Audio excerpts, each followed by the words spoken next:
Hello সবাই, আশা করি সবাই ভালো আছেন। গতকাল ছিল বৃহস্পতিবার, আমাদের পার্লারের ছুটির দিন, তাই পুরো দিনটাই বাড়িতে ছিলাম। সকাল থেকেই সংসারে ছোট বড় সব কাজ গুছিয়ে নিলাম। বিকেলের দিকে ভাবলাম কিছু দরকারি জিনিস কেনা দরকার, তাই চলে এলাম স্মার্ট পয়েন্টে। সেখানে সংসারের জন্য বেশ কিছু প্রয়োজনীয় জিনিস নিলাম। অনেক কিছুই নেওয়া হয়েছে, আর দু চারটা কিছু নিব, তারপরে চলে যাব। আর রোজ তো আসা হয় না, তার জন্য অনেক কিছুই নিয়ে নিয়েছি। তো আমি আসি না, হাজবেন্ডই আছে, তো কি মনে হয়েছে চলো আজকে একটু ঘুরে আসবে, আর যা যা নেওয়ার সেটাই নিয়ে নেবে। তাই দেখো চলে এসেছি। তা চলো আর কি কি পাওয়া যাচ্ছে দেখি। আর আমার না একটা কাঁচের বোতল নেওয়ার ভীষণ ইচ্ছা আছে, তাই এই যে দেখো আমি দেখে ফেলেছি।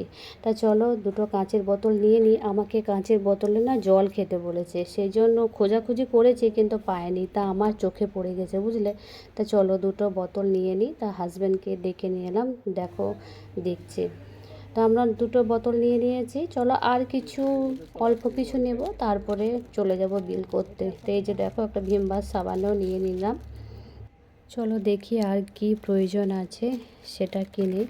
একটা তেলও কিনতে হবে, সার্ফ কিনতে হবে, এই সমস্ত জিনিসপত্রগুলো এখন কিনতে হবে।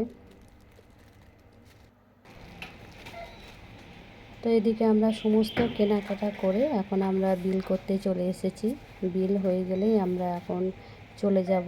আর তাড়াহুড়ো করছি, যেহেতু মুস্কান টিউশন পড়তে গিয়েছে, ও টাইম হয়ে যাবে, আবার ওকে টিউশন থেকে নিয়ে আসতে হবে, দিয়ে ওই 10-15 মিনিট বসে আবার টিউশন যাবে। সেই জন্য আমরা একটু তাড়াহুড়ো করছি, কারণ অত আর আজকে টাইম নেই, আবার অন্য দিন আসবো। তো এখন দেখো আমাদের বিল করছে।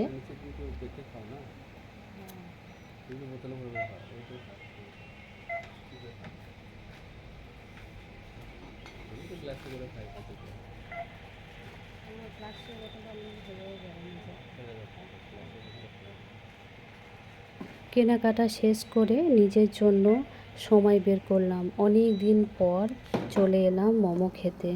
তো কত সুন্দর করে এখানে তৈরি করেছে দেখো। আমি এখানে ভি বাজারে আসি, কিন্তু এখানে কোনো দিন মোমো খাইনি, সেই খেয়েছি ডিসেম্বরে দিল্লিতে, আর এই খাচ্ছি। সেরকম খাই না, এসব জিনিস আমার সহ্য হয় না, তার জন্য আমি একটু দূরেই থাকি। তো আজকে হাজব্যান্ড বললো চলো খেয়ে নাও, কিছু হবে না। তো এই যে দেখো আমরা এখন খেতে শুরু করে দিয়েছি। আমি খাবো আর মুস্কানের জন্য পার্সেল করে নিয়ে যাব। তো সেটাই বললাম দাদাকে যে একটা পার্সেলে করে দিবেন। এভাবেই খুব সাধারণ কিন্তু সুন্দর একটা ছুটির দিন কাটালাম। পরিবারের সঙ্গে কাটানো এই ছোট ছোট মুহূর্তগুলোই আমার কাছে সবচেয়ে মূল্যবান। তা চলো আমাদের তখন খাওয়া হয়ে গেছে, তো ব্লগটা এখানেই শেষ করছি, আবার পরে দেখা হবে, বাই।